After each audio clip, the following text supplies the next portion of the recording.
समय कौन आ गया?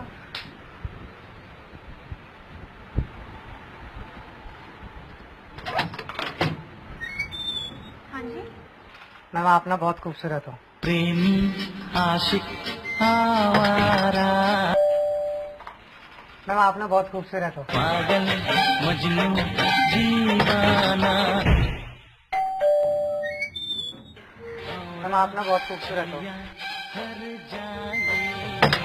मुझे एक बात करनी थी। 2-3 दिन से एक आदमी आ रहा है और एक ही बात करता है कि तुम बहुत खूबसूरत हो। अच्छा, तुम चिंता मत करो, कल ना मैं घर पे ही हूँ। कल जब वो आएगा तो मैं उसे मजा चखाता हूँ, ठीक है? मैम आप ना बहुत खूबसूरत हो। हाँ हूँ तो मैडम, कृपया करके ये बात आप अपने पति को समझा दीजिए ताकि वो मेरी बीवी का पीछा करना छोड़ दे।